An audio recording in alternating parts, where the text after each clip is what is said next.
Okay, this episode, it's like a part two.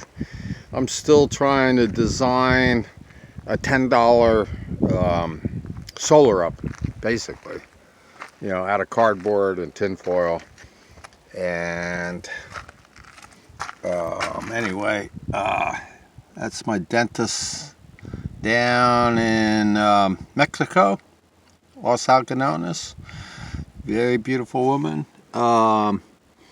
And her business is called Belvaz Dental. So look her up if you go down there. Really inexpensive dental work. Now I got up to 255 degrees, okay, today, but I didn't have this angled properly. Like, it's not angled properly right now, but it's almost 250 degrees. Okay, so 250 degrees. Now this is a small oven. This is only 12 inches. You can see.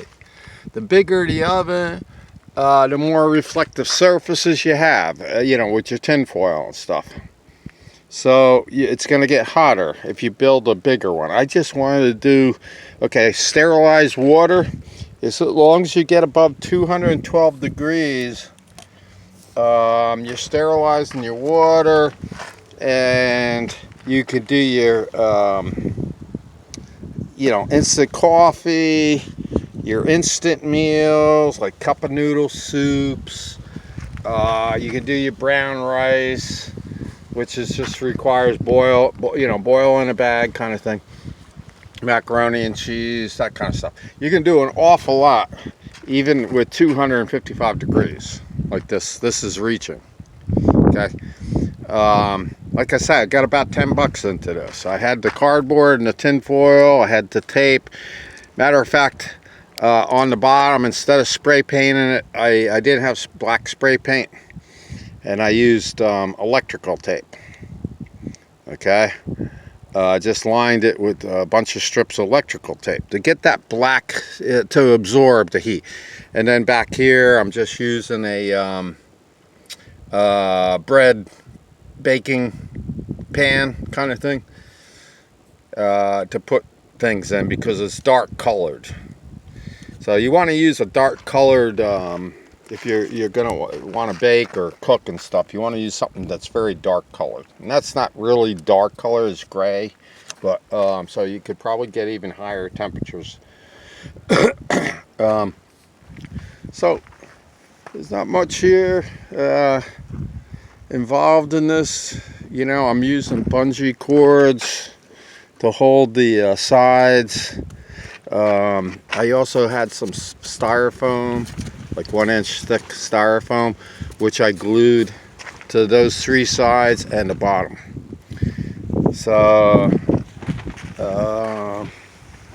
you know, 255 degrees. Now, if I make a bigger reflector and a bigger box with more reflective surfaces, it's gonna get much hotter.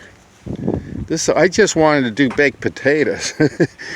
Now, that's at the bottom of the oven. It's hitting 255 degrees at the bottom. Up at the top, 12 inches higher, it might be hitting 300. And I got a little stand I'm going to put in here and put my potatoes on top of that, because I love potatoes, so I like baked potatoes and such. But there's a ton of different types of meals. You can sterilize your water, like I said. There's a lot of boil in the bag type of things you can do. You know, instant coffees, cup of noodle soups, all that kind of stuff you could do in a $10, basically a $10 solar oven. That's it. Simple. The other thing is, when I release all these bungee cords, I got 3 of them, two holding this in place, this reflector, and one holding the 2 sides together against the plexiglass.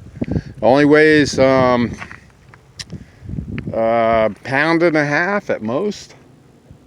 Okay, and the other thing is, everything collapses level. All the sides and everything collapses level. So if you're traveling, you know, it takes up like, I don't know, 1.5 inches of space, and it only weighs 1.5 pounds.